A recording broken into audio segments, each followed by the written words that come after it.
Welcome. Welcome to Eight Questions With. I'm your host, Patrick. Have Cheetah will view.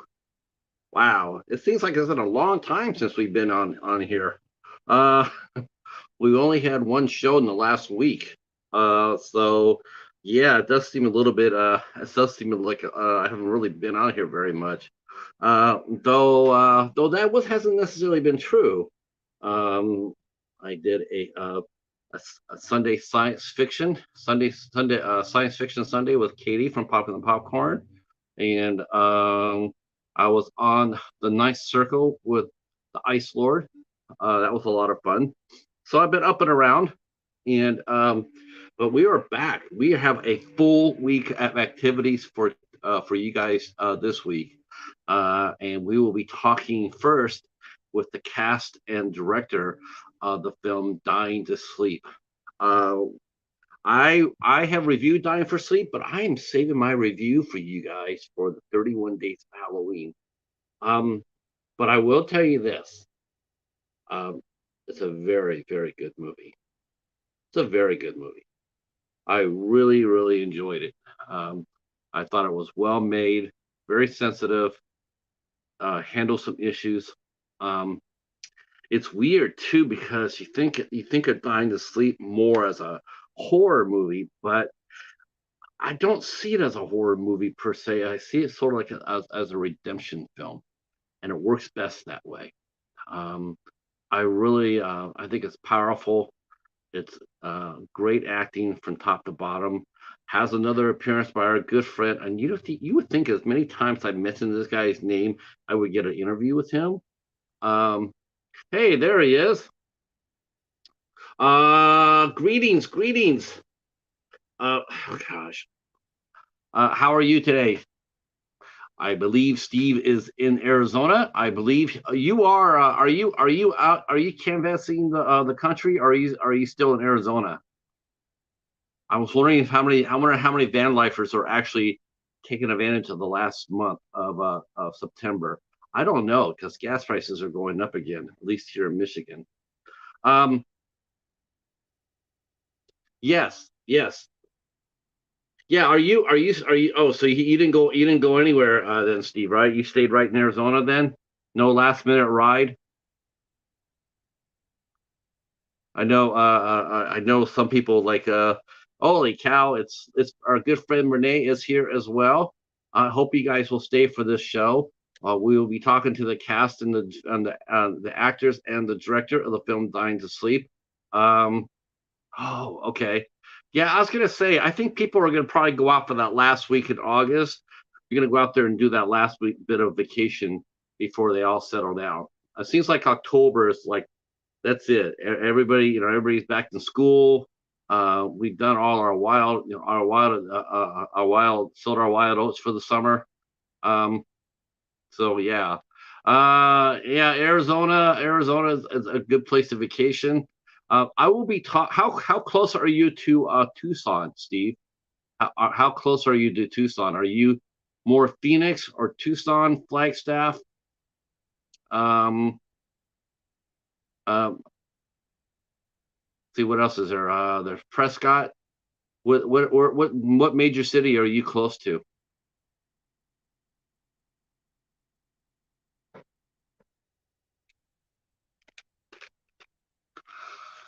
All right. And while Steve comes up with that, I'm going to let you guys know a little bit more about the movie. So the movie was written as stars Paris Dillon. He also directed it. It also stars Sarah Lydia Sophia and Victoria Baldesarra. I'm not sure how many other cast members are coming in. I told Sarah Lydia that we could handle up to 9 guests, so I'm not really sure how many people we're going to get. I know we're going to get at least a minimum of three. We pushed this back a week so we could get Victoria to come on and do the show as well. Thank you so much. Thank you so much, Anthony. I appreciate it. So you are northwest of Tucson. So that's good because I have a small business owner I'll be talking to. He is based in Tucson, and I will be talking with him on I'll be talking with who? Oh, where did he go? On the 19th of September. I'll be talking to Shane Barella. He owns and operates the chain Scented Leaf Tea House. Oh, okay. Brene is. Oh, okay. Was this another meetup? Okay, no problem. No problem. We'll be here. We will be here. So yeah, and then so we pushed the show from last week to this week so we can get some more cast members in. So hopefully you guys will enjoy the show tonight. Hey Andre, how are you, sir? Looks like Chris Eubanks pulled off the miracle. He got himself that win he needed to get.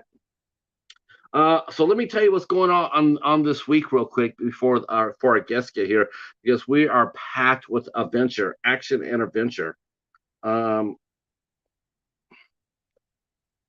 oh my gosh, if I didn't have my head if I didn't have my head tightened down, I would be so, yeah, I'd be in deep trouble.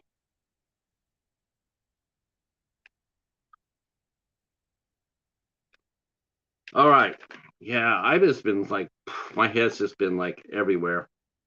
Um, wow, 18 meetups. That's so much fun. See, Ironwood meetup in Arizona is happening February 2nd to the 6th, 2024. That's the good thing about Arizona is that they don't have very much snow. They do get snow in Arizona. They do. I've seen that. Hi, Sue. How are you? I've seen that before in Prescott. So there are snow there, but February will be chilly, but it'll be a lot easier to get to than say Michigan in February. That's for sure. Brene, the Peanut Fairy. I like that. That should be a coffee mug. All right. So tomorrow night we will be having actress and singer Amiri Blackwell will be with us tomorrow night at 8 o'clock. Wednesday, the Cheetah and I, we just got this today. We are heading to our friend DeRay, also known as Rainbow Fright. We'll be heading over to her channel Wednesday at 5 p.m. I know this is gonna be cutting it close, right? At 5 p.m. and I'm gonna be one of her panelists, and we're gonna be talking about our 5 favorite IFC midnight films. So I feel very honored that she asked me to be a part of that, considering that I'm probably the loudest proponent of IFC movies in our community. So I'm very happy about that. And I'm going to plan on representing the Midnights very well. IFC Midnights, I'm going to represent you guys very well. I'm going to bring 8 great movies because we're going to do 5, and then we're going to do some honorable mentions. So I'll be on Rainbow Fright's channel at 5 p.m. Hi, Katie. Let's see. The cheetah is downstairs. He actually should be coming up, I would think. Um, and then on the 6th of September, 8 o'clock, our normal time, we have film director and screenwriter Stephen King Simmons will be here with us. We will be talking about his film, The Parker Sessions, and we'll also be talking about his new film that he's working on called Lead Belly. Lead Belly looks really intense, really intense. I saw The Parker Sessions. The Parker Sessions is very intense. And the doorbell just rang. So I'm going to go get our first guest. I don't know, like I said, I don't know how many are going to come.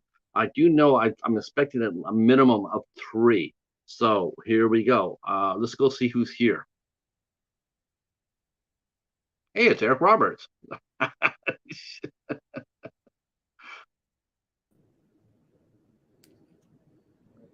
There she is. Hey, how are you?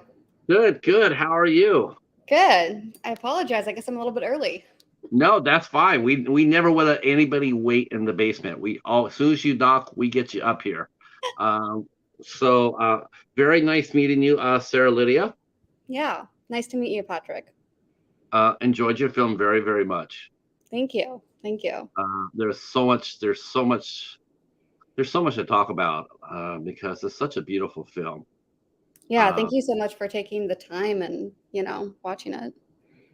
Yeah, it was funny because when I saw it, the first time I saw that, the dying to sleep, and you're thinking, oh my gosh, it's gonna be one of those, like I've watched a few horror movies where, the protagonist has a hard time falling asleep, right? Of course, noticeably being Nightmare on Elm Street, the most infamous. So whenever you see a movie with a title like that, that's the first thing you think of is like, holy crap, it's gonna scare the poo out of me, right? Yeah, yeah. I But I was just It's beautiful. It's a beautiful film.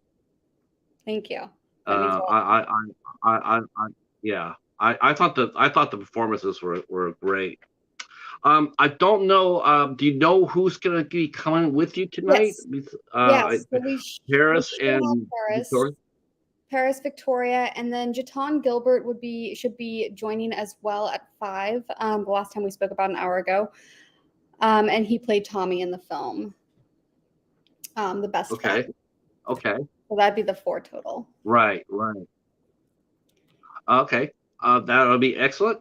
If you look on the comment section, you should be able to. If you can you see the comment section can you see the chat on I your? can, yes, yes, I can. I Okay. can see that now, and I believe Okay. Paris is here now as well. Okay. He will be ringing the doorbell, and I will be letting him in. Great. Yes, I can see the comments. Perfect. How was your day today? Pretty good. Ended up being warmer than planned in LA. It went back up. I was hoping we would have some fall weather for a bit, but yeah, busy day. Yourself? It was busy. It was warm today here in southeastern Michigan. It was warm, so but I was able to get a lot done. There he is. Come on. Let me just take this off. Ta-da. Hi, Shamarlos. I see your comment. There he is. Hello. Hello. Hi there. How are you? So I don't know how many times I did this to you, but I kept on calling you Dylan Paris, and you're like, no, dude. You know, it's like I think I did it like 2 or 3 times, but I was like very, very adamant about, like, okay, get this right. Like don't show up on it. Don't blow it. Don't drop the ball. Um, yeah, congratulations, Paris, on excellent film. Me and SarahLydia were just talking about that. I absolutely love this film. It's definitely one of the best films I've seen this year, for sure. It's very, very well done. Um, yeah, you should be very proud of yourself. Wow, Um, that means a lot. I know you watch a lot of films, so that means a lot coming from you, good sir. okay, Victoria is here, so let's get Victoria in.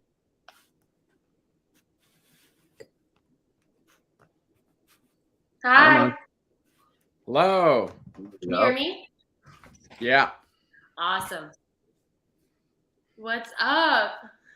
Hi, Victoria. Hi, how are you? Good, good. Congratulations on all. You guys have just cleaned up too, by the way. You guys have the movie Dying to Sleep has won so many different awards. It's an amazing. It's amazing. You guys have won best for ensemble, best director, best supporting actress. I mean, you guys have just. This movie seems to have really touched a lot of hearts. Um, so without giving too much away, but I want to talk a little bit about it because it's a dynamic film, and and I just want to know who as far as as far as filming the movie, as far as it coming together, how did it come together? SarahLydia. Yeah, Paris and I started working on this together in mid 2020, which, everything had just stopped with the entertainment industry. And, we decided that was the time where we actually had time to start working on, a dream feature film and what we wanted to put out and make. So, yeah, mid 2020, we started, looking into kind of what kind of story we wanted to tell. We found a really old Charles Dickens, like kind of like horror thriller short that we kind of based it off very loosely, and then went from there. Started building the building blocks, and eventually brought in another writer who Paris worked with, as well as our cinematographer Manib, as far as the final story, which came to fruition about, I want to say, a year later. But yeah, Paris. Mm-hmm. That's exactly how it happened. We already got our first question too. Paris, do you guys all have YouTube channels? Yes. Yeah. There's oh yeah, I see the comments here, the questions. Yeah. Yeah. If you do, I can. Okay, good. What I'll do is I can go ahead and let's see if I thought I dropped that down for us. Let me double check real quick. Oh, I see it. Yeah. Oh, I see. Okay. Because I didn't know. You know what it was? It's because I didn't know how many people were coming up, so I wanted to get all the information all at once. Yeah, actually, the trailer do that. Trying to Sleep is on my YouTube channel. Okay. So I will get all your information down in the description box. Normally I do a lot better job at that, but for this one I knew it's going to have a large panel. Most of the time it's just one-on-one. So I just wanted to wait till you guys all get here, and then I'll go ahead and get all your information and put it down below. Okay, so Paris, you probably had the most experience of everybody here as far as acting goes, acting, directing. I mean, you've been busy from day one. So let's go with your story first. Now, as far as to getting the movie going, but you've had a very extensive career as far as acting goes, and directing and writing. So tell us a little bit of how you got your start, and did any of your life experiences play into Dying to Sleep? Yeah, two-part question. The first part, how did I get my start? My goodness. Well, I was naive enough to think I could do it. That's how I got my start. Is I was like, oh, I can do this acting dream that I've always had, and quit my job and moved to Hollywood. And it's been 12 years. I just had my 12-year anniversary of hitting the ground hard, grinding. Literally, this is all I've been doing. I'm not taking years off. It's just like, yeah. So that's why I have all the experience, because I've just been here for so long. I'm an old barnacle. And yes, yeah, there's definitely, when you're writing any kind of story, you generally can pull from your own life experiences and also people and kind of can base different characters or even moments or scenes off something that you've experienced. But yeah, definitely every script I write there's definitely a lot of personal touches in there, because I'm going off an outline and kind of a story that we all want to tell, but it's me on my computer sitting in my office. It's me and the page, and I'm pulling from my own life a lot of the time. Is there a risk in doing that on a regular basis as a screenwriter? Could that become a crutch if a screenwriter is not careful of? They find themselves drawing back over and over on their own experience. Interesting question. I don't know if being vulnerable is a crutch. I think you can always be vulnerable and open yourself up and put yourself into different scripts. I think there's just different ways to do it. So it's not going to be the same character every single script, but there might be some characteristics or some moments that you remember of conversations that you've had with certain family members or friends over the years that might fit what that story is telling. So I think, but that's me. There's so many writers that might not do that, might not want to put their own lives into what they're doing, and that right. Whatever works, basically. So whatever works for you, do it. I mean, because as an actor, you got to be real careful to, you want to portray the character, but you got to be sort of careful too, to make sure there's a distinction between you and your character. You don't want to get too involved with each other, because that might, that could cause problems. So you like I mean you started out early, or because you're relatively a young man. I mean you're just I mean Thank you got you. to be so you know you got over 80 credits. You got 11 writers, 13 writing, 11 directing. Um, it seems like every project you get, you know, you do now these days, it just seems to get bigger and bigger for you. Um, so my question to you now is how do you what's the best way for you to meet people? I mean, as you know, who are some of the people that helped you along the way to get to this point? It's a good question. I've had a couple, you know, mentors over the years, people that, you know, I've gotten advice from or just been around and seen firsthand how to put a project together or what not to do in Hollywood or get exposed to what could happen in Hollywood. So yeah, you stick it out long enough, you're bound to run into people that might share same sentiments as you, and you kind of can create these groups like we did with Dying to Sleep, where you all kind of share a common goal and you want to create art. And that's why we're all here. And I think that's why Dying to Sleep is touching so many people. Victoria, let's bring you into the mix here. So, how did you get your start? You are a Canadian actress, where you were born in Canada, right? Are you Yeah. still based in Canada?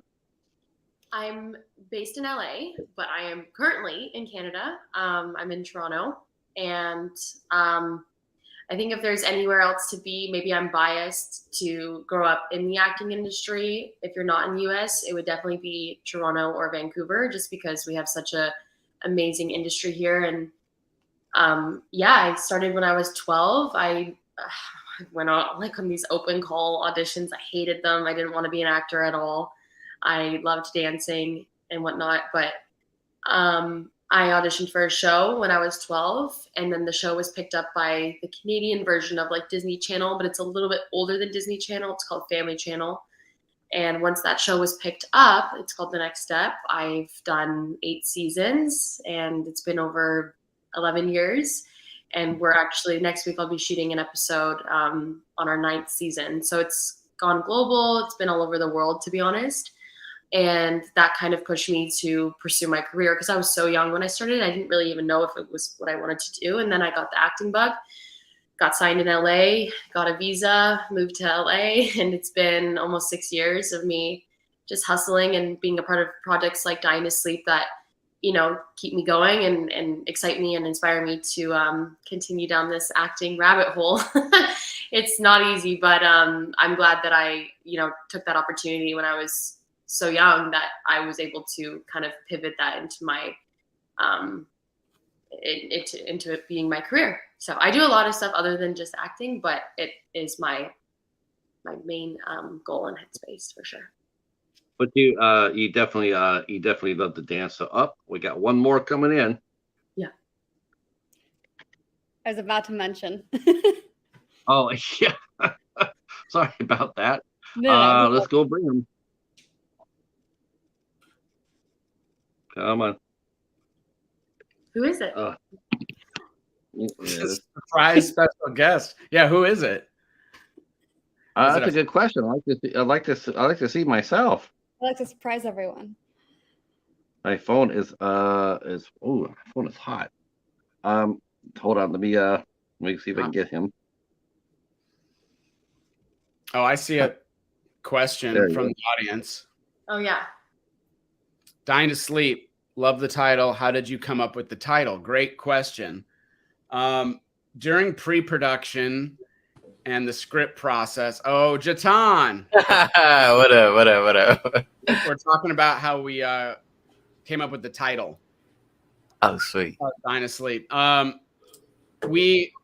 compiled a list with the producing team of like 15 possible titles that we could name the script, and we kind of actually took a poll, and there were 3 that were neck and neck that tied. but I don't know. I just like more succinct titles, and I know that, for marketing purposes, the title is really important. And actually, what's funny is a lot of movies change their name once it's released because of so many different factors. Mostly marketing wise, they're trying to figure out what's the best way to sell this movie. But we got lucky in that Dying to Sleep has been the original title from conception to release. So that was kind of a cool little thing that I thought that we got to do with our movie. Yeah, you're right. I mean, that happens a lot. Movie will come underneath one name, and then a lot of times a filmmaker actually turn over to the distributor. He'll turn over the movie. He or she will turn over the movie, and next thing you know, the movie they thought that was going to be one name comes out with another one, and they had no control over it. Sometimes they're okay with it, but sometimes they don't. They're a little grumpy about it. Right. JaTaun, nice to meet you. Glad you were here. What's going on? He played Tommy in the film, and did an excellent job. Appreciate it. He played Joe's best friend. Joe played by Paris. Okay, so we just talked to Victoria about her start in Canada. I wanted to show her something that I found out in my travels that might make you laugh. I actually found this. You don't see this very often in America, but once in a great while, we actually will find a Canadian series. Yeah, I did an episode of that show. Yeah, I saw that and we're like, oh wow! I saw that and I'm like, wait a minute, I just got this. Yeah, we don't get Canadian TV shows down here in the States very often, so that was fun to see. Yeah, that was a fun one to work on. It was. I only worked on it for one day, but it was a great show to work on. And Jason Priestley's obviously a legend in the Canadian world, and he's made it in the U.S. as well. So it was great to work with him and meet the whole crew. It was awesome. Let's go talk to our star, the star of Dying to Sleep, SarahLydia Sophia, and let's talk to you about your start. Where did you get your start at? So I started acting in Colorado in high school. I did a lot of theater over the years there, and then a lot of moved into short films, did a couple small web series. But obviously it's a smaller market. It's grown, and I hope it continues to grow as we get more tax breaks. But yeah, I moved out to Los Angeles almost 8 years ago. So it's weird being closer to the 10-year mark than the 5-year mark, I guess. Yeah, LA is just home now. But since then, I've written a couple shorts and produced those. But this is like my first larger feature to work on as far as like the producing side and conceptualizing. What was that? I mean, you started in Colorado. Did you start in live theater? Did you get your start in live theater? Yeah, so I started with a school in Colorado, probably did about 10 or 15 shows with them. And then just from that, my networking with that moved into doing some web series, some short films and a couple of features. I was from Colorado Springs, which is in southern Colorado. So it was a lot of making the hustle every single weekend and driving 2 hours to Denver and back until I could finally move to Los Angeles. But I did that for about 3 years, just anything I could shoot. I would drive up there, spend the night up there, drive back, 15, 18-hour days. Yeah, that's right. You're grinding.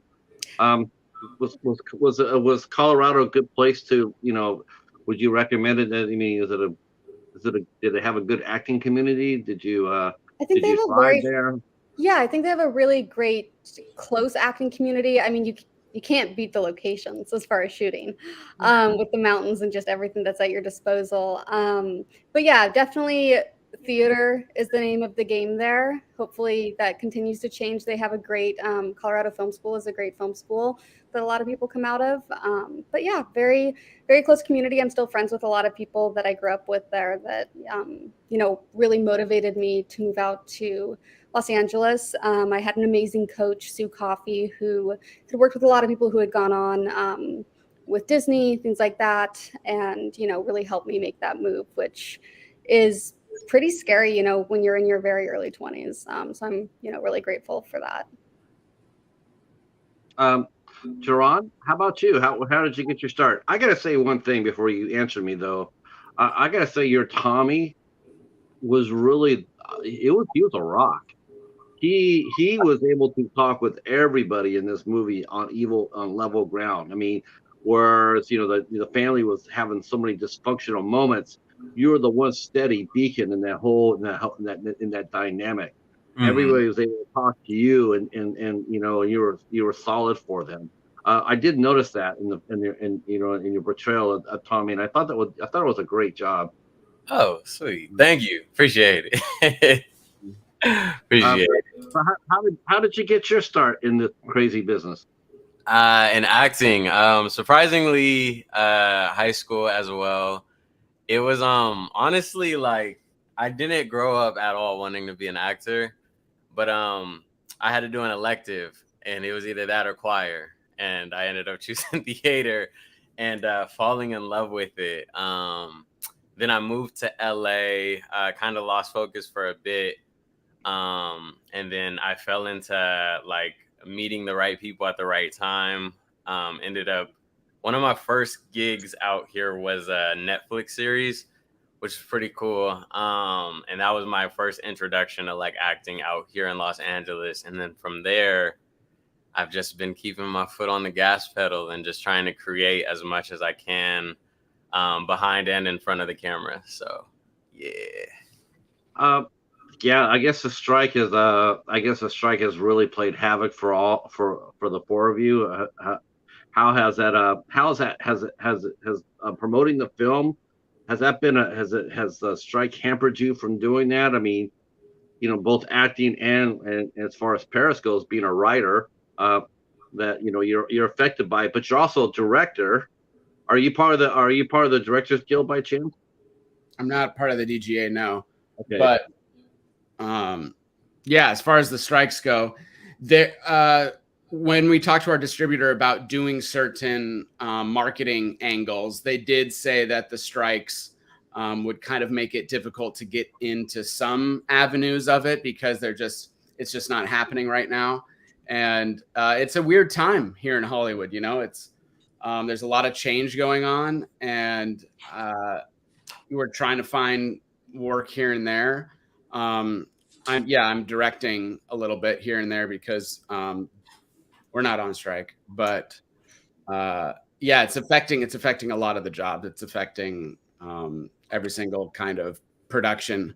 I just worked on a job, but we got a SAG waiver. We were able to have a striking agreement with SAG, and we were able to shoot for a couple days. What exactly is a SAG waiver? We've been hearing that term during the strike. So what exactly does it do? What does it allow you to do, and what does it not allow you to do?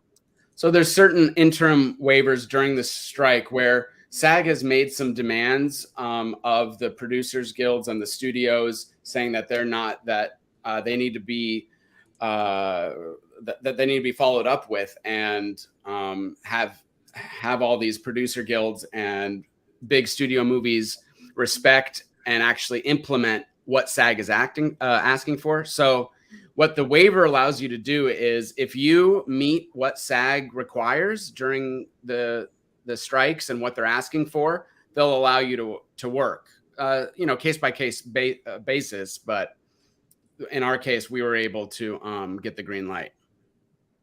Yeah, I just know that I know that it seems like promoting the film, this seems to be like the hardest thing that people are not allowed to do. Like you're allowed to, like you're allowed to do small things like this, but if I had a TV crew behind me and this is for my local news, you couldn't do that, but you could do this.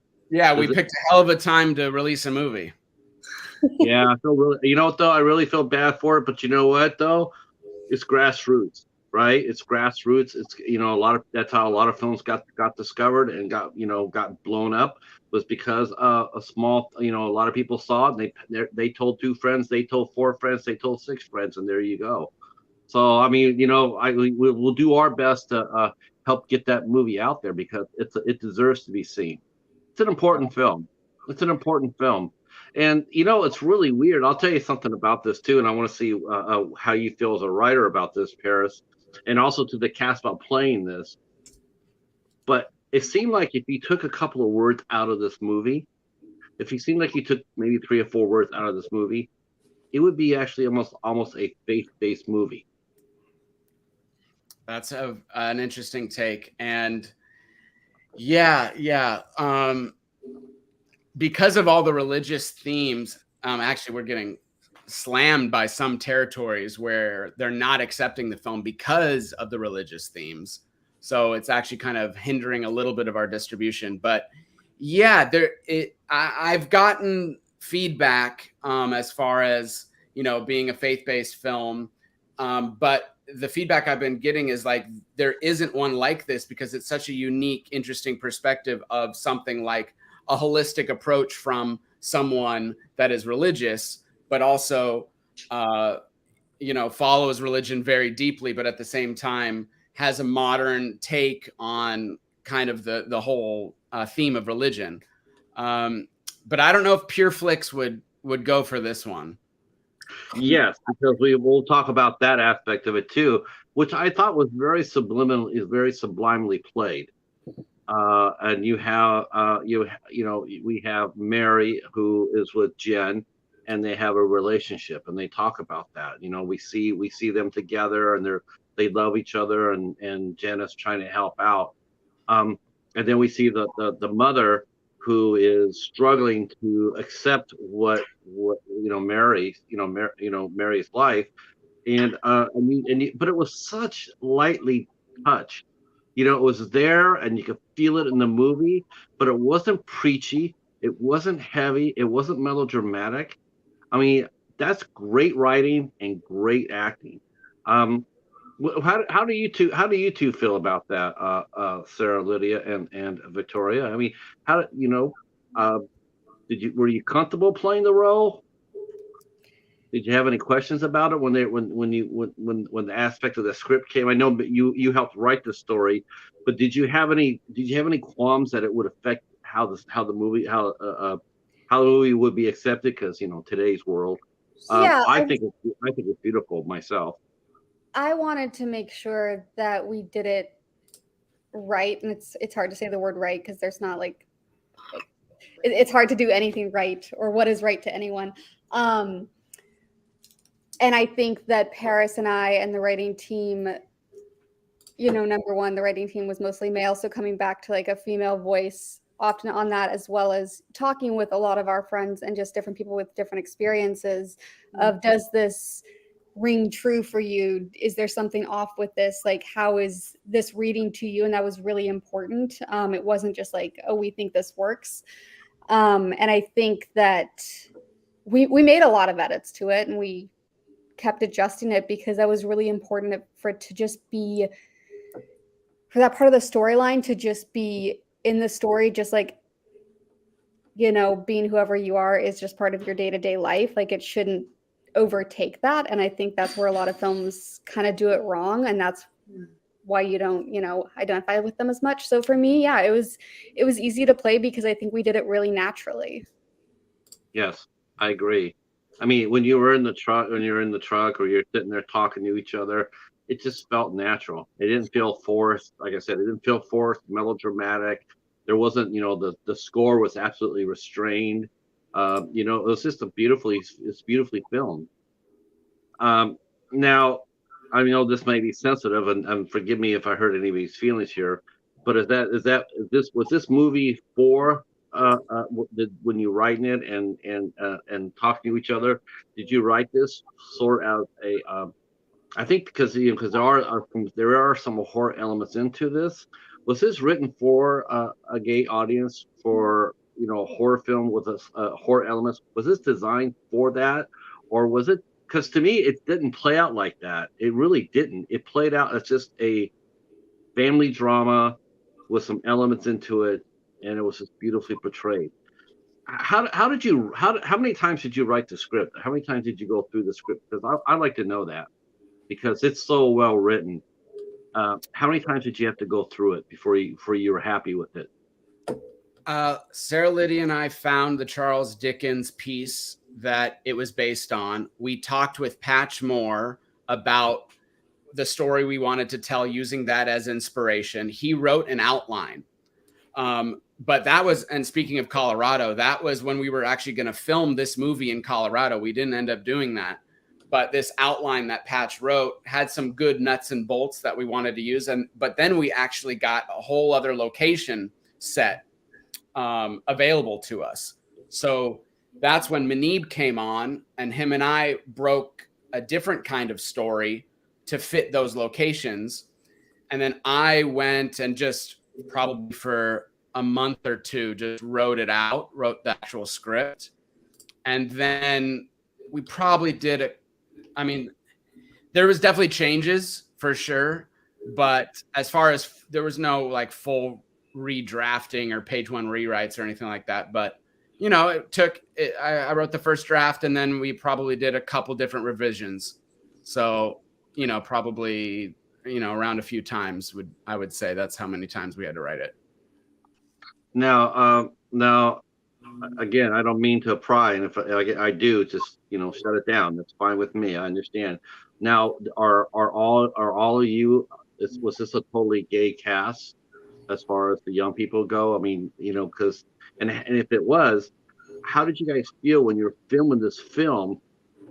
How did it feel? Did it feel any different from what they call mainstream, or did you consider how much responsibility, I guess what I'm asking is, how much responsibility did you feel as an actor? Did you feel any different doing it for an audience, or was it just another movie in that sense? I mean, it isn't, but did you approach it like that?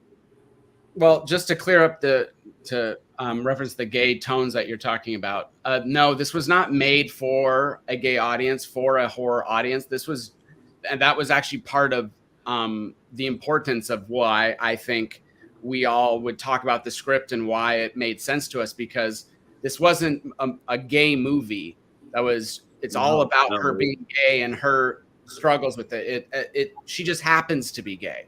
Right. And I didn't see that very much in movies that had LGBTQ themes in it. It was like it'd have to only be about that, and that's what that movie is. And I don't know. I wanted to tell a different story, and I think we all did. So no, I don't know if anyone was gay on the cast, because we didn't talk about it. This was the story that we told. We were very sensitive to people's, sexuality, but I don't know. How did it feel for the actors, playing these kind of themes and maybe dancing around it? But I don't know. Did you have any thoughts about that it was going to be a gay movie or anything like that? Sorry. Oh no! Yeah, go ahead and answer that. Go right ahead. No, I just love the incorporation of it. Like you said, it wasn't made for one specific audience. We're talking about it being either a gay film or a faith-based film. It kind of has all these themes that just ended up working. Mm-hmm. And even when we were on set, we had conversations about SarahLydia's character, Mary, she's trying to basically insinuate to me that maybe she has a crush on me or whatever it was. We just had these conversations on how to play that as if it was any type of, and realistically in real life, when you have a crush on someone, whether they be gay, straight, bi, whatever it is, it's like, how do you approach that as a human being? And then you bring that into yourself as an actor to kind of play that, justice. So that's just my kind of take on that theme of the film, but yeah. And same with the religious themes. JaTaun, you had to, you had some scenes where it was touching on religious themes, and you even have an X in the film. Mm-hmm. Did that, was that something that you had to do a double think about, or how did you approach that? Yeah, it was, but it wasn't anything that I was like, this would get me canceled or hurt in regards, or anything that would be against my religion. And then also, it's a movie, I'm playing a character. I'm fully embracing the character that I'm playing and how he feels. So aside from finding myself within the character, which was pretty, you know what I mean? I could be Tommy. He's still a character, you know what I'm saying? That I'm playing. He has his beliefs. He has his own story that's different than mine. So I didn't think too much of it in that regards. But if it was something that struck me as like, oh wow, I'm definitely, this is blasphemous, you know what I mean? Like, I'm not gonna say I can't do this, then yeah, that would have been another discussion. But it wasn't anything that I was uncomfortable doing. Yeah, I mean, I just only touch upon this a little bit because it's part of the movie, Yeah. but it's so subtle. It's so, Yeah. if you're not looking, if you're not sitting there with a microphone, with a magnifying glass, you're not going to even notice. All you're going to notice is it's a loving family who's dealing with a trauma in their family, and they're trying to come to grips with it. What I really liked about Victoria's performance as Jen is I love the fact that Mary has been struggling for a whole year with what happened to her, whole year, and there's Jen's character stayed with her the whole time, because that happens when someone gets a chronic illness, for that person to stay with their partner throughout that and to stay with them, when a lot of people will bail out the boat. But I love the fact that she stayed with her and was right there with her, walking side by side. It touched my heart. It really did. It touched my heart, and I just loved the portrayal. And I thought the interaction between the mom and the daughter, again, it felt really real. The mother's trying, you really felt for her too. She really wanted to accept, and she was trying to understand. And I thought it was really well written that happened, because most of the time we always get the parents that are running out the door with like their hair's on fire, like, that's not my kid. But it reversed it. It was like, that is my kid, and I'm trying very hard. So help me, help me. And like I said, this, we haven't even really gotten deep into this either, but we're gonna get into it, because I actually thought, for me, the two performances I really enjoyed the most, out of everybody, because I enjoyed this movie so much. But I really loved the interactions between SarahLydia and Dixon. Wow. What some powerful scenes he had there. What great chemistry. I mean, it was beautiful. Let me ask you this question for all you guys. And is this your favorite films you've worked on? Yeah.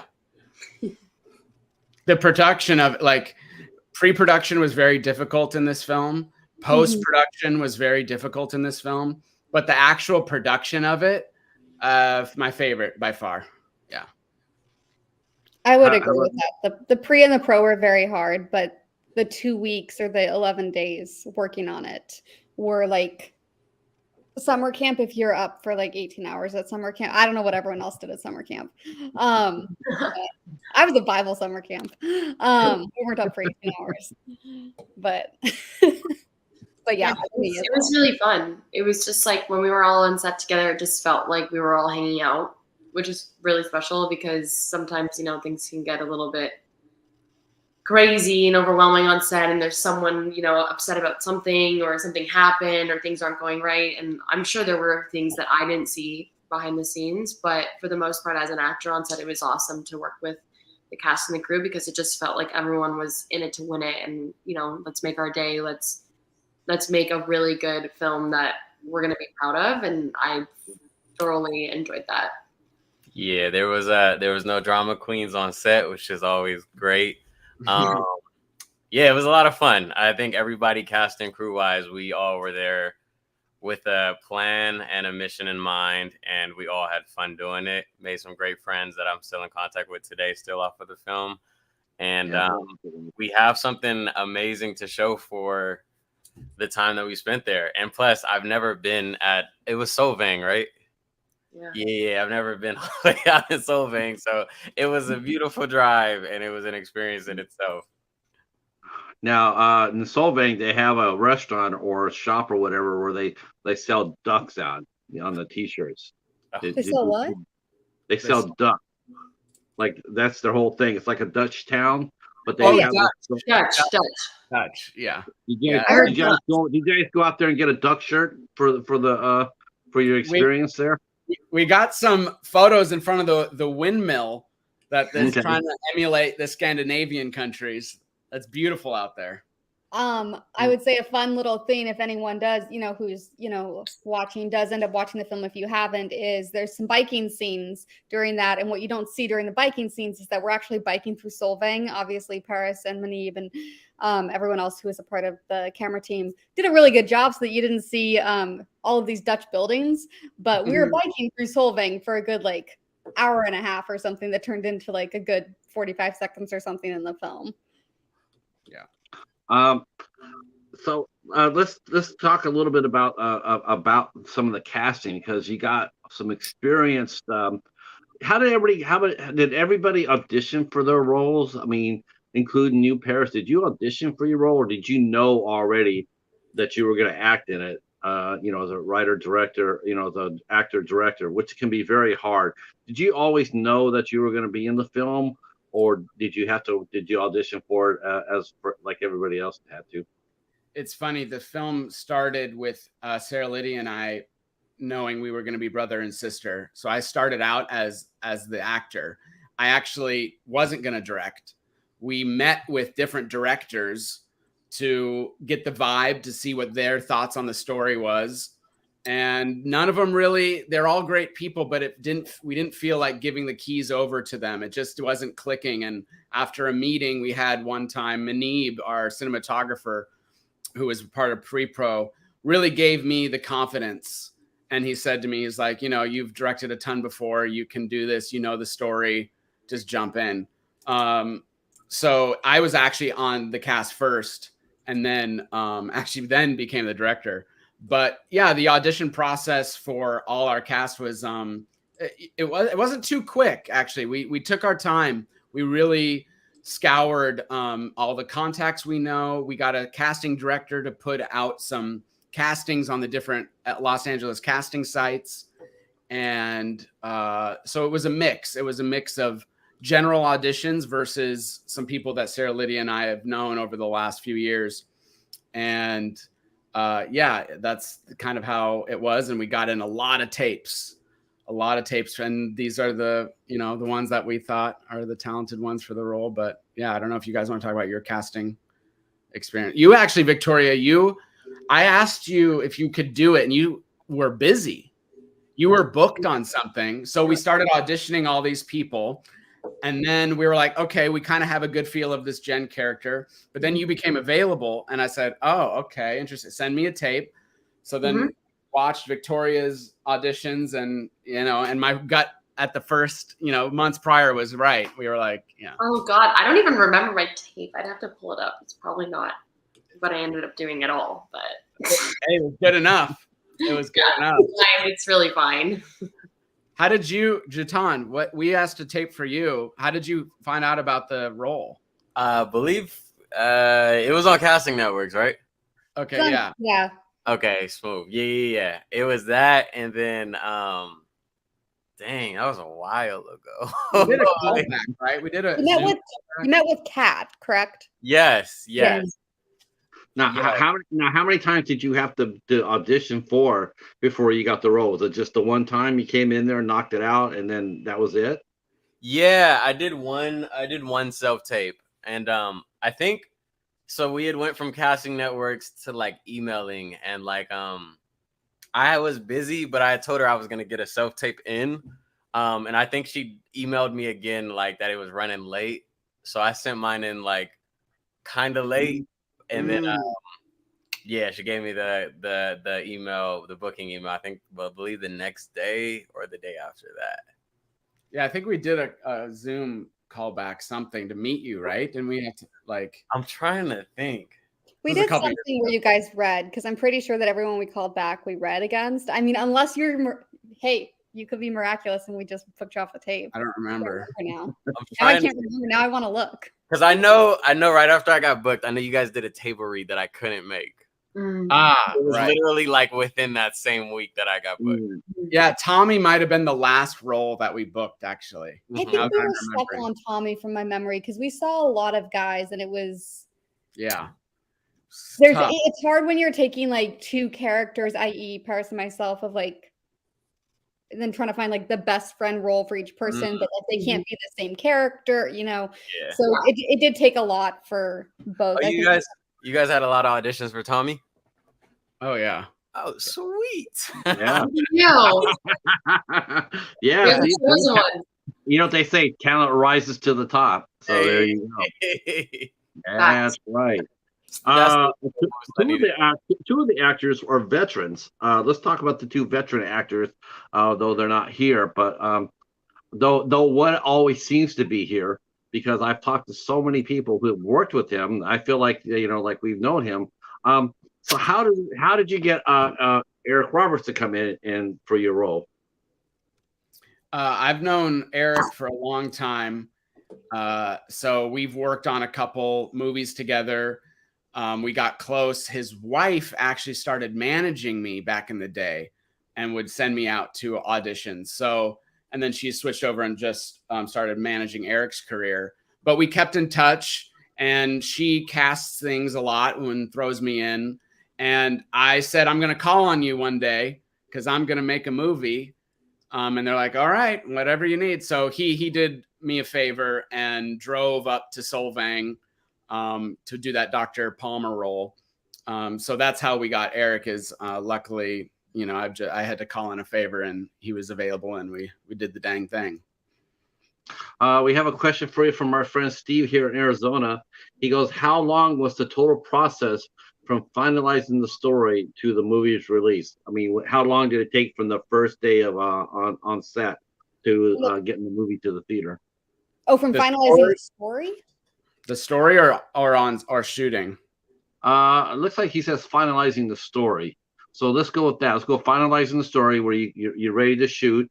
How long did it take for once you were happy with the script? How long did it take for that to the movie get made, to post production, to the audience? The script was finished in November or December, right? November or December of 2021. That's when the script was finally finished, the story and everything. That's when Paris sent the last draft. It was December. No, I know. It was December 17th of 2021. Oh, okay. Because that's what the title of the file was. That's what the title is, and I have like 15 downloads of it. There we have the exact date, December 17th. Then we did. Then we shot in March 2022. Okay. We had 6 months of post-production. We had a premiere. Then we did about 9 months of festivals and distribution search. So I would say December 17th, 2021 to July 24th, 2023 is story to public release. So do the math. It's a little over a year and a half. So I want to go back real quick. Thanks for the great question, by the way. I want to go back to the Eric Roberts performance as Dr. Palmer, and wow, I haven't seen that side of Eric in a long time. The feisty, the sort of the villainy Eric Roberts a little bit. It's been a while since he's actually showed off those fangs of his. I got to tell you, it was a highlight. It was like that's people because like it seems like a lot of the movies I've seen him lately, he's always playing the father or the grandfather or a real or I saw him just recently, he did a role where he's a parapsychologist. But here, Dr. Palmer, and believe me, I'm sure I'm speaking for everybody who's had to deal with a doctor like that. But he brought a lot of vim and vinegar to that role, Dr. Palmer. Whose choice was that to make him hell on wheel as far as being a doctor? Because he was not a nice character. Dr. Palmer was not a nice man. Very scary, actually. Yeah, we actually, Eric and I talked a lot about that character because he's kind of this adds to the themes of Dying to Sleep. There's a lot of different topics going on. And one of these is the old versus new medicine. And he is playing this character that just thinks the solution is more drugs, more medicine. And we had a topic of conversation, me and him, about, big pharma and how he probably doesn't think he's doing anything bad. In fact, he thinks this is how you help people. Yeah. So he doesn't know he's kind of like this, snarky, flippant doctor. He thinks he's actually helping SarahLydia's character, Mary, in the movie. And that's how he usually plays his villains like that. Villains don't know they're evil. They believe they're justified. So Right. he said it was a cool character because of this, big pharma debate, and it can be a little bit controversial, but at the same time, we wanted to show the contrasting doctors of a holistic approach versus Eric Roberts, Dr. Palmer, more medicine and more new age kind of meds that obviously didn't even help Mary's character. No. Congratulations to SarahLydia, because your Mary was, I mean, how did you prepare for that role? Because your character, if you didn't know any better, if you didn't know it was a movie, you just saw you on the street walking, oh my gosh, you look like, and I'm saying this from experience, but you look like someone who suffers from insomnia now. Your whole character was, the look that you had was very washed out and very, very tired, very, it really fit. Now, did you do anything special to prepare for that role? Did you force yourself to stay up for a couple of days just to see what it was like?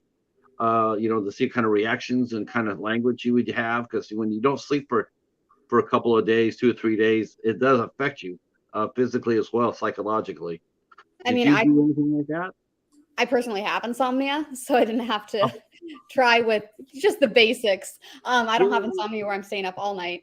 But for sure, also with producing the film, there was a lot of work leading up. So we were not getting much sleep in general as far as just the physical appearance goes. But, in the weeks leading up, I was rehearsing a lot with Dar and really getting into the character. So I think that really, we were doing really late night rehearsals just over the phone or over Zoom. And so I think it was kind of like going to bed with that character every single night or a couple nights a week for several weeks, just kind of like absorbing it in a different way. Obviously, I developed the story with Paris, and certain things, come from my own life, not obviously to the level that the film is.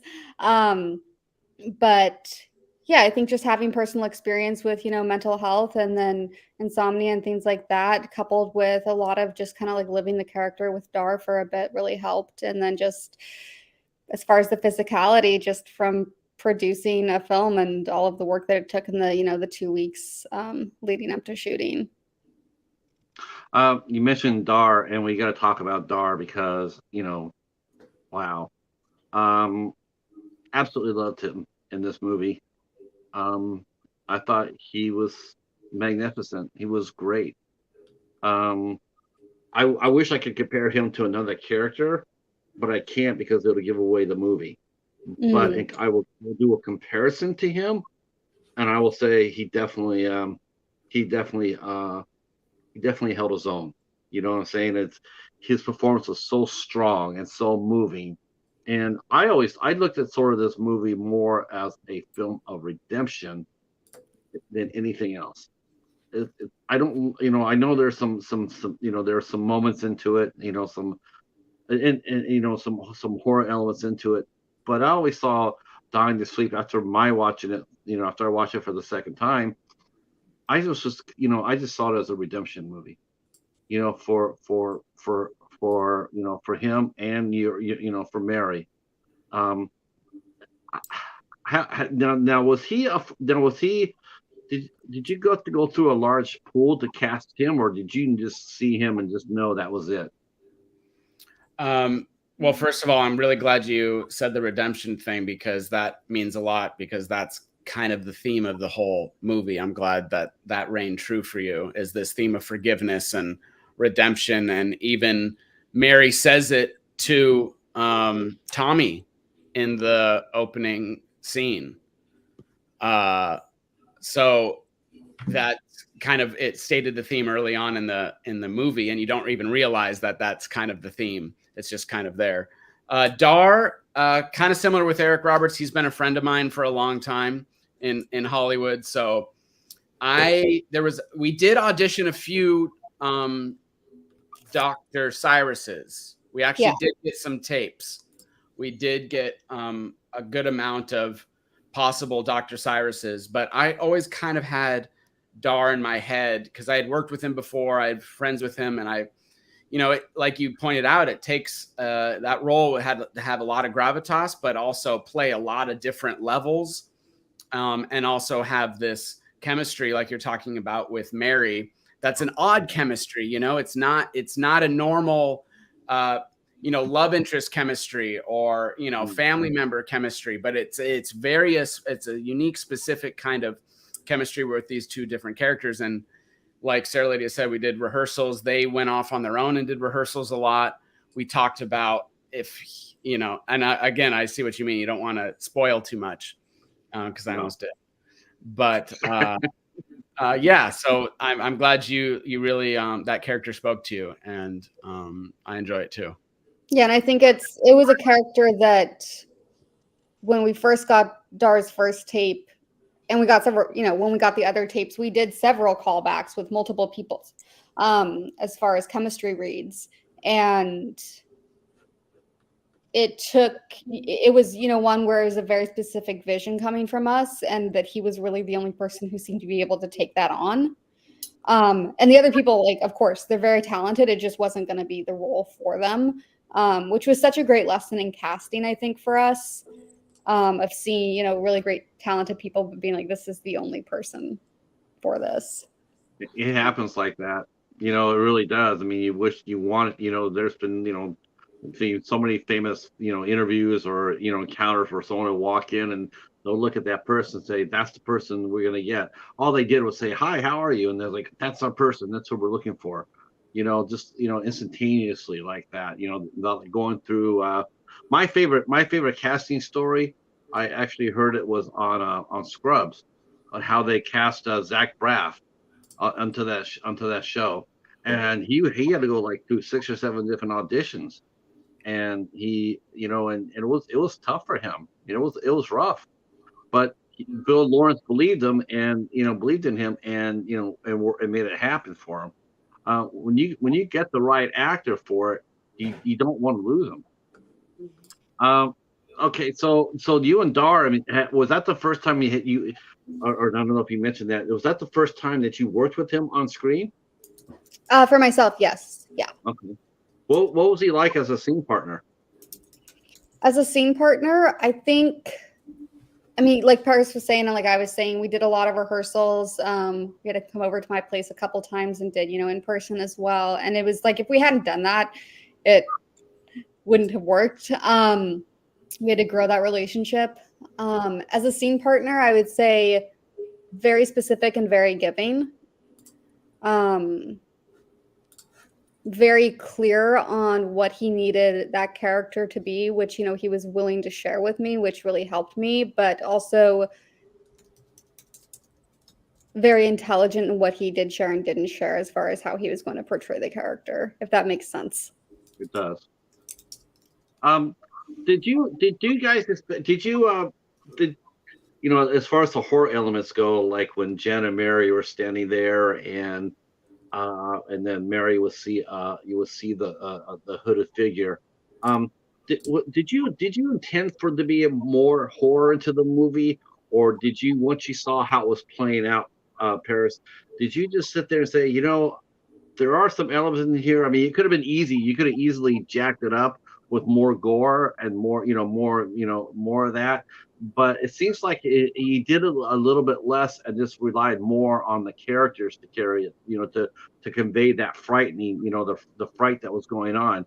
Was that something that happened during mid-shoot, or were you ever tempted to add more? I'm sure distributors were sitting there going like, yeah, if you could add on a couple more deaths, that'd be good. Wow, you hit the nail right on the head. Yeah, character-driven movies are tough in the indie space. for distributors to take a look at. They wish they were horror or action as kind of the big two for indie films, but I didn't want to make that movie. So I didn't. I didn't. I knew this wasn't going to be a horror going in. Otherwise, we would have made it a horror, and then that's a horror movie, which would have been great. But I don't. That wasn't my jam for this thing. I enjoy diving into the characters, seeing arcs, seeing relationships, seeing all the different levels, and then as the movie goes on, seeing how they're all intertwined. Like every character, there's even dialogue that every single character says that if you pay attention to each line, it has something to do with the theme or there's something comes up later.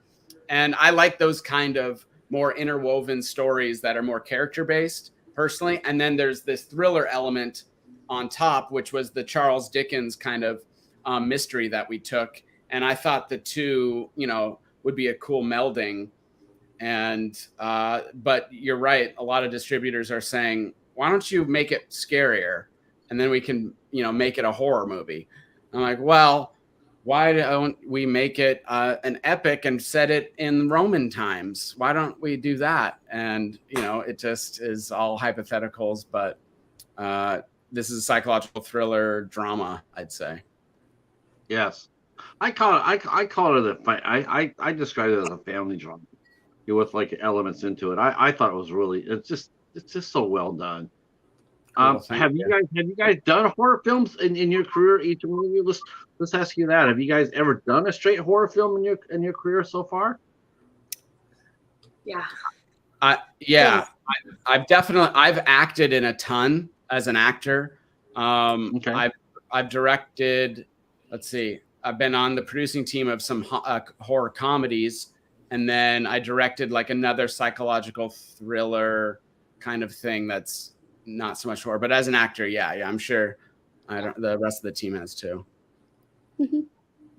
I'm just looking at Victoria and SarahLydia, and I was thinking those two would probably be pretty badass in a horror film, taking care of business. Have you two acted in any horror films? Yeah, in 2022, I think I did 3 horror films. Actually, it was 2021 into 2022. I did. Well, not okay. So Dying to Sleep is more psychological thriller. So I did 2. Yeah. I've done 2, but I've died in both. So I don't know that I don't know that I lived up to your expectation on that one. Yeah. I know that. Okay, well, we're gonna ask JaTaun, how about him? Have you done some horror films? Yeah, I did like 2, but it was like in the beginning of my career, so we're not gonna talk about those. It's a rite of passage. You have to do it. Oh, wait a minute. Now you got us hitting the Google button here. All right, let's see where he's at. It was just a learning experience for you. Well, yeah, it was like the horror film I did. So mind you, like the first time being in LA, you never know what you're gonna show up to. But I showed up, and there was a whole cast there, and like he was recording off his cell phone, and I was like, wow, this is crazy. No, but we stuck it through. You know what I mean? We came out with a film, and yeah, that was that. Steve Soderbergh did that, right? Really? Yeah. I think he's done a couple. He's done a couple iPhone movies. Yeah, he's done a couple of those. This is shot off like an Android though, like super old too. Yeah, he used the iPhone to make Insane. Yeah, that's right. Thank you so much again, Steve. We're trying. So what's next for you guys now? I mean, what's going on with each one of you? What are you guys working on? If the strike was to end tomorrow and you were going to go back, what would you guys be doing? Team? Well, actually in 20 days I'll be leaving. I'm going on tour for a play for 3 months, which is pretty sweet. The play is called The Thorn. We're going to be traveling to 9 different cities, so pretty stoked for that. So that's next for me. Wow. Do you like live theater? What was that? My bad. Too. I was asking I'm sorry. I was going to ask you, do you like doing the live theater? I mean, is that something that you Well, yeah, for me, I'm like, I started doing live theater, so I've made it a point to at least do like at least a play or 2 plays a year if I can. With the strike going on, this coming up, I was just like, and then I was like, this is a once in a lifetime experience to be paid, to be traveling, to be doing all of this stuff.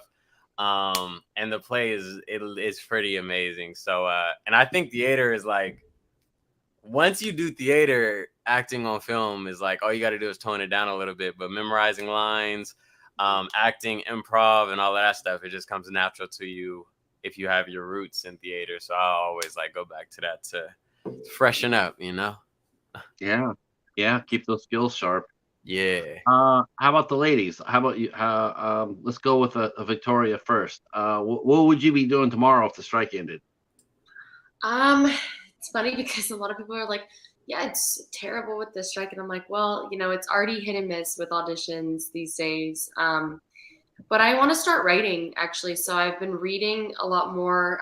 My friend's a writer, and obviously a lot of people in our world are writers. So I've been reading Story by Robert McKee, and Save the Cat, I think, is the other one that I just bought. I want to eventually in the next year, I want to shoot a short. It would be really fun if I can get the funding and whatnot. But I kind of want to pivot into dipping my foot into that because I have a lot of ideas and I've been wanting to for a long time. And I feel like right now is kind of the time. But yeah, like I said, I do a lot of stuff just to stay creative. I need to, otherwise I'll go bonkers. But yeah, we'll see. I don't know. Hopefully the strike's over soon and everyone can get back to work and whatnot. But yeah, while I'm here, I'm doing an episode of my show, season 9. It'll be really fun. And then I'll be back in LA in 2 weeks. I actually have to head out. So I hate to leave. I'm so sorry. It was lovely seeing all of your faces, and thank you so much for having me. And hopefully we'll get to chat again soon. Oh, well, no problem. Thank you for showing up, and we will talk soon. Okay, thank you guys so much. Bye, Victoria. Bye. Bye, Victoria. Bye. For myself, I have 2 associate producer gigs lined up for the next couple months. So one is starting towards the end of this month. It's going to be super fun. That's with my mentor who called me back, and we're working together again, which is super exciting. And then hopefully, yeah, auditions would be ramping up again. I would love to get back into doing some comedy. I really want to get back into doing improv. It's been sad with the pandemic of so many iconic improv houses shutting down in Los Angeles. So I think I was a Second City person. So figuring out what type of improv I'd like to do, I really want to get back into that and, be on the stage doing that. Varys?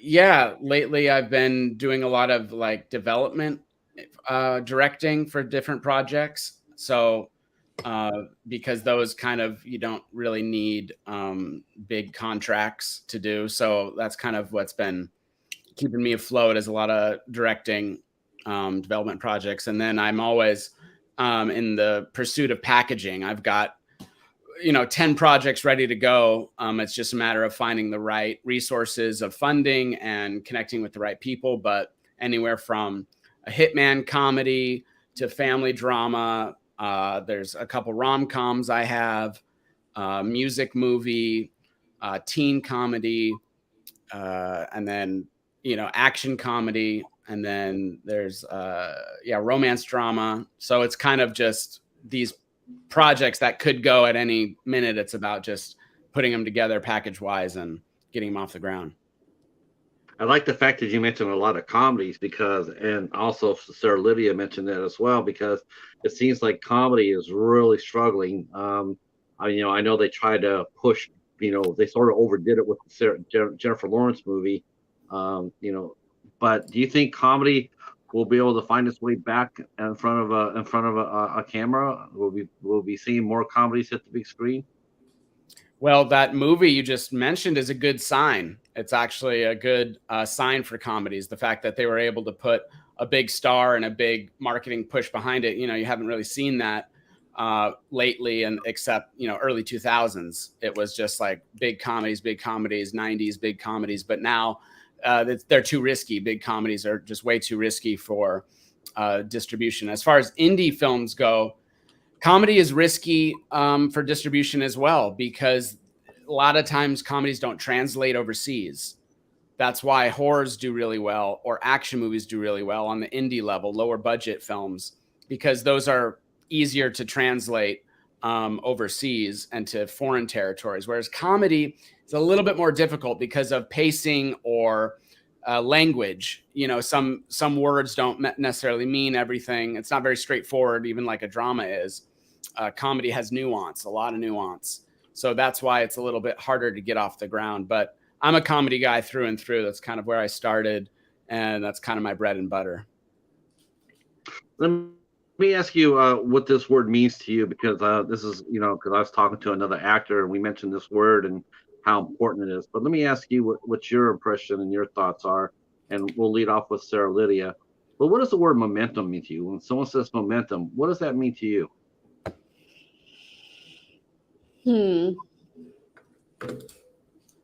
Traction. I think momentum doesn't mean that you're necessarily going to get where you initially think you're going, but that you're making that effort and just taking it one day at a time. JaTaun? How do you? I'm probably killing your name. Is it JaTaun? Yeah, I'm killing. It's funny because you've said it like 3 different ways the whole time. I know, and he's been so polite there too. And I'm thinking underneath his desk, he's probably giving me the finger, like, say my name right, you ass. No, help me out. Help me out a little bit. It's JaTaun. Just JaTaun. Okay. So what does the word momentum mean to you? I would say,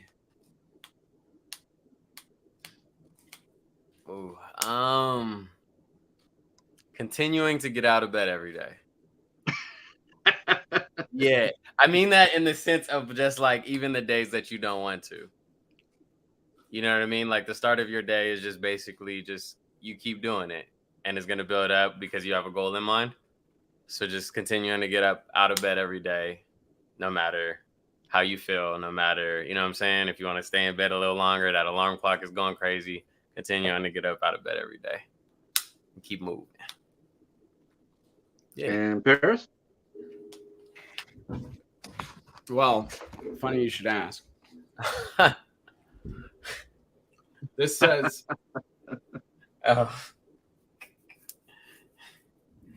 Oh, that's perfect. Literally framed perfect. Above my desk. So that's what, because I asked because I was talking to another actor and he was he commenting about the momentum was, he had the momentum going, things were going really well, and then the pandemic hit, so he felt like he lost all that traction, that Mary I'm sorry, SarahLydia mentioned. Mary. It's okay. I'm embarrassed to call us Mary. I call her Mary too. You call her Mary? That's so sweet. I mean, if that traction was lost during the pandemic. I mean, when you guys came back, and then all of a sudden you started getting working again, like you're just starting to get going, right? And then the strike hit, and all of a sudden, once again, you felt like you were sort of slowing down. You're losing traction because there's nothing going on. And that's why I wanted to ask you what your impression of the word momentum meant to you. How important is momentum to you? As a creator, as an artist, as a performer. Do you feel just right now at this point in time? Is it an opportunity? Is this a time of opportunity for you guys, or do you see it as just a roadblock that needs to be overcome? Speaking of just this momentum you're talking about, where strikes or pandemic things can put a halt, and you feel like things are going good. I mean, it's easy to feel good when things are going your way. It takes a little bit more digging deep when it's not going your way. And if you hang out long enough, a decade or plus in this industry, you understand that it goes like this, no matter what you're doing. No matter when the momentum's high or low, it's like clockwork. You can depend on the consistency of it being inconsistent. So you don't let it get to you, because this is where you're at now. And yes, you've maybe lost momentum, but you'll lose it again. This too shall pass, as they say. Oh, you're feeling great? This too shall pass. Oh, you're feeling down? This too shall pass. So I don't know. I don't really give it too much thought, personally. I think this is not in relation to film, but years ago I was going through something and I was like, this is the worst time for this to happen. And my friend was like, there's never going to be a good time for this to happen. And I think when you apply that to whether it's good or bad things, it's just like, that's life. But I think the pandemic and the strikes, and yes, they're affecting multiple industries and obviously affecting industries that are not even related to the film industry at this point. I think it shows why it's important to be a multi-hyphenate, to have those other things to fall back on, not just in a financial aspect, but in that creative aspect, so you don't feel, as depressed or as stuck, whether that's writing or if you do other things within the film industry, producing or whatever. It's really like building a multi-skill set. And I think a lot of people box themselves in by relying on one thing. At the end of the day, I used to work in talent management, and the one thing drilled into us as associate managers was drilling into our actors that they're business owners and that they are running their own business, and instead of just seeing themselves as creatives, like how can we create multiple avenues for success. So I think when you look at that way, you're never going to be stuck. But in business, there's going to be slow times, there's going to be fast times. Doesn't matter what business you're in. Our friend Renee mentions her mom used to say, wear a rubber neck around you, wear a rubber band around your neck and snap out of it. That makes sense too. All right, my last question to you guys. My last question is this: what are three things that you're most proud of about yourselves? What are three traits or habits or work? What are three things you're most proud of? It's a big question. Go for it, guys. Ladies first. Oh, I think obviously I knew this word before, but a term I learned and absorbed this summer is the term resiliency. And that manifests in lives very differently, especially through just different phases of life. And, right now, like you're talking about these strikes and the pandemic, that alone, is showing how resilient humans can be in ways that they didn't think they could be, whether that's, financially, spiritually, physically, resiliency. And I'm going to have to think on the other two. Yeah, how about we start with one? I tell you what, we'll come back to you. We'll come back to you, SarahLydia. Okay. We'll go with Paris, because I'm sure he's got three right off the top. Love it, Patrick. Love it. You know me so well. No, I'm struggling to find three things that I'm proud. I don't even I'm most proud of myself. Wow. Yeah. I don't know if I can even sit here and do that. But what I can do is just tell you from what the people around me have told me is everyone respects my work ethic. I'd say that's my lane. That's you can always count on that. My accountability and my work ethic, and that I know all the states and capitals of the United States. Yeah. And my 40-yard dash is really quick. All right. So that's three. There you All go. right. Well, we'll turn to the last gentleman and our guest here and our panel and let him cut loose. What are three things that you're most proud of? I would say my drive for sure. I made it apparent that I'm a find my way on set no matter what the position. So I've played pretty much every role on set, and to stay consistent would be another one, and then loving the process. So like even this, you know what I mean? The strike, COVID, it's another boss battle. You know what I'm saying? But there's a way to beat it. There's a way around it. You just gotta love the process while you're in it. So yeah, I think that was 3 or 2, one of those. You got 2 more for us? I mean, it goes back to resiliency, but I think adaptability and yeah. I'm gonna instead of 3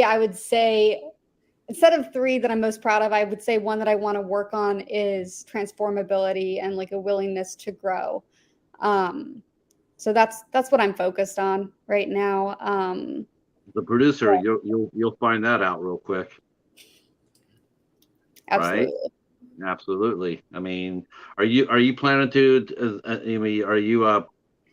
Do you like producing? Is that something you plan on doing more of? Yeah. So I'm working on associate producing right now, a smaller project. So I'm excited about that. Working with some really experienced people. So obviously that's what I've learned. I think when I moved to LA, I was like, oh, you need to be on the biggest project. You need to do this. You need to do this. And sometimes those smallest ones that are with people who have been in the business for 20, 30 years are the most important because it's the one that you can dial in and, you know, really learn a lot. I know I have a lot of room to grow with producing, but yeah, just learning as much as I can, really dialing into Los Angeles. We're blessed with so many different coalitions and initiatives for women. So learning from people who are trying to create more opportunities for women, both here in New York and then hopefully, you know, throughout the US, you know, coming from a smaller town. I had 1,400 people in my town growing up, if that gives you an idea of where I came from. They just got a gym for the first time, my dad told me. So they got the Walmart, now they got the gym. But, you know, giving people and young people those opportunities to create and be who they want to be is something I'm really focused on. And hopefully I can do that through producing and other avenues. Well, I want to say that our time is up, and I cannot thank you guys enough for coming out and talking with us about the film and yourselves and your careers. Very grateful that you're able to find the time to do so. Like I said, I enjoyed this movie very, very much. I reviewed it, but I put it out to come out for my 31 days of October because I wanted to give it a highlight. I want to give it a big push. But I will be talking about it, and I have been talking about the movie because I do think it's a beautiful film, and it's important, and yeah, I think you guys also, like I said, should be very proud of yourselves. And based on the awards, everybody else thinks the same way too. You can get this movie. I can get Dying to Sleep. It was distributed by Glass House Distribution. So you should be able to get it on all the major outlets, if I'm not mistaken. You can get it at Walmart, Best Buy, Target, anywhere where they're selling. You are selling physical media, right? I don't know if they are. They're going to. I don't know if it's out yet, though. Okay. Yeah, because I want to get a physical copy of it because it's a great movie. It would look good in the collection. All right. I'm going to go ahead and say goodnight to our guest, our chat. Thank you guys so much for coming out and supporting this interview. I appreciate you very much.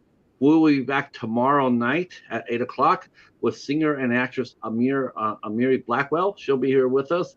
On Wednesday, me and the Cheetah, we are taking a road trip. We're going to Colorado, of all places.